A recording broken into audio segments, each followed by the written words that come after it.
Assalamualaikum dan salam satu Malaysia. Bash 510 edisi 7 malam 2 Jun bersama saya Ismail Adnan. Saluran pelancongan ASEAN pertama di dunia dilancarkan Perdana Menteri Datuk Seri Najib Tun Razak. Saluran tersebut bukan sahaja berpotensi meningkatkan pelancongan serantau, malah pertumbuhan ekonomi ASEAN. Go ASEAN juga menjadi platform antarabangsa kepada ASEAN menawarkan program-program mengenai setiap negara anggota pertubuhan itu. Pada masa sama meningkatkan rasa kekitaan dalam kalangan negara ASEAN. Go ASEAN dapat ditonton melalui saluran 737 di Astro.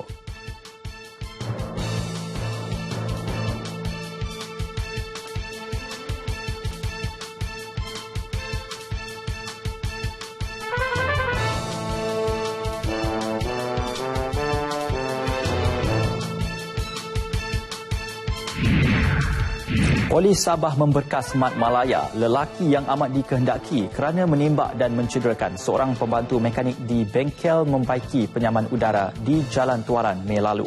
Menurut Pesuruhjaya Polis Sabah, Datuk Jalaluddin Abdul Rahman, Mat Malaya, 44 tahun, ditahan malam tadi di sebuah inap desa di Kundasang. Polis turut menahan seorang wanita berusia 24 tahun dan merampas 2 telefon bimbit. Suspek yang beralamat di Shah Alam, Selangor menghilangkan diri sejak 6 Mei lalu.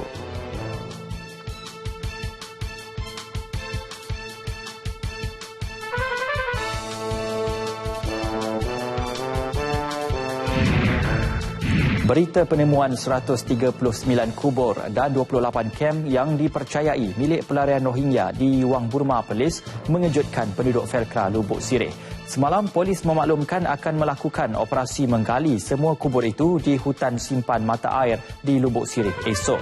Kebanyakan penduduk Felkra kawasan itu bekerja sebagai penternak dan penoreh getah di ladang yang terletak berhampiran dengan kawasan sempadan. Mereka kini terpaksa melakukan aktiviti harian dalam keadaan bimbang.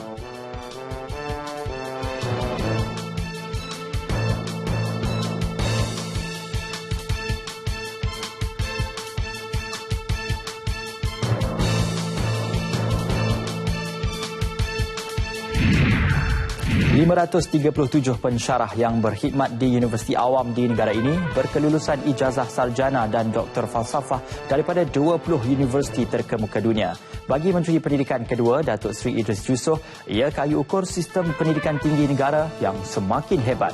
Antara 20 universiti dunia itu termasuk Harvard University dengan 14 alumni, Oxford University 71, University of Cambridge 101, Imperial College London 93 dan University College London 54 alumni. 1,602 pensyarah menerima anugerah perkhidmatan cemerlang daripada Datuk Seri Idris atas kualiti perkhidmatan mereka sepanjang tahun lalu.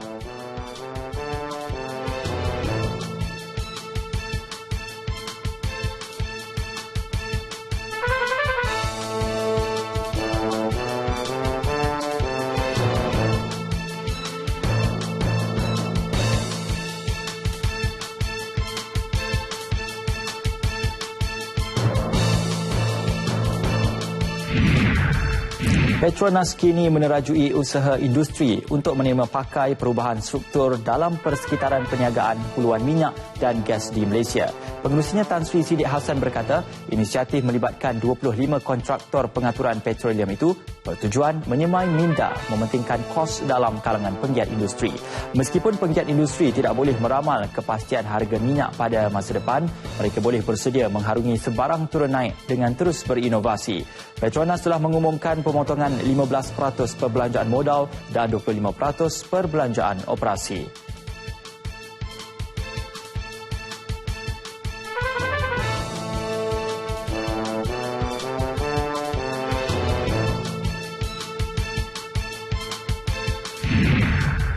Lebih 70 negara dijangka menyertai Majlis Tilawah dan Menghafaz Al-Quran peringkat antarabangsa ke-57 di PWTC yang akan berlangsung selama 5 hari bermula Selasa depan. Menurut Ketua Pengarah JAKIM Datuk Osman Mustafa, setakat ini 29 negara dijemput menyertai kategori tilawah, manakala 27 negara bagi kategori hafazan.